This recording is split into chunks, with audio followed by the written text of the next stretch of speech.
Hi, welcome to Prêt-à-Template app tutorials. Have you ever tried to render such a crystal mesh garment? Let's explore simple techniques to render it realistically. Select a template from the garment section. You might want to use a pin tool to add some references from your Photos app and information to the project to have it all at hand. Begin with a simple outline using black pencil in the smallest size. Use Scissors tool to mirror symmetrical views. Tap the middle icon on the left side menu after the selection.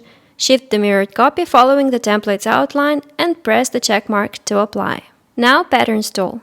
Open the Patterns library to discover this new family. We can use some of these options to render the mesh. Let's swatch the first one that can be a great base. The second option has these dots on top of the mesh and it looks like this. This fourth one can be a great base too. Take a look at this other option. For example, this one has a squares pattern. You can grab Scissors tool and select it, then shift aligning the squares and making it twice more dense. You can do this to any of the patterns above, designing the desired effect yourself. Here's one more option of the mesh with a smaller oval pattern. Now let's try to layer option 1 in black and option 2 from our swatches in white color right on top of it. This will create a new effect closer to crystals that we need.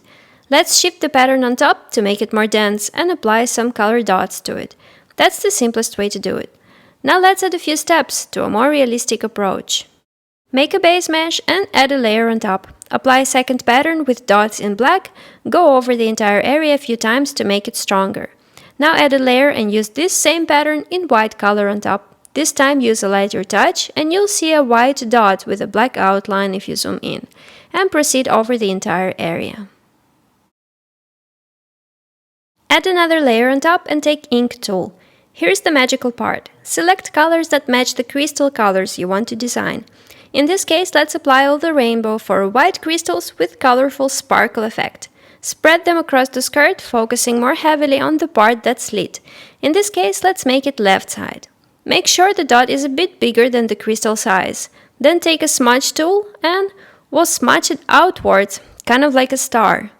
On the new layer, apply white dots with a small pen, right in the center of the colorful circles. The white dot must be smaller in size.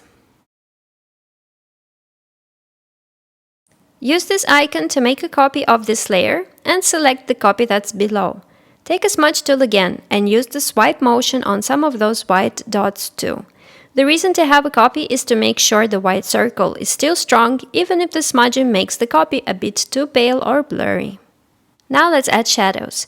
Use a layer under the base mesh and pick a watercolor brush with a black color. Since the mesh is soft, its wavy structure will cause a bit of a layering and visually darken. Apply some color to the edges and a few lines vertically, showing the flowing motion of the fabric. Layering this shadow under the crystals will make them appear more shiny. If some color goes out of the edges, simply erase it since it's on a separate layer. Use a solid tool and a watercolor brush to color the elastic waistband using a new layer. What if we want to combine it with pants using another template from the underwear section? Get the drawing done and merge the layers into one. Use a copy of the project if you prefer.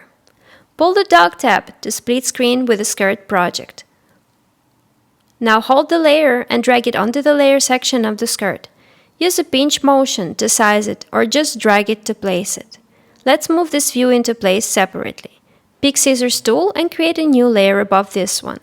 Go back to the layer with pants and select this view. Now tap the new layer and move the view into place, making sure it fits the skirt, and then apply using check mark on the left.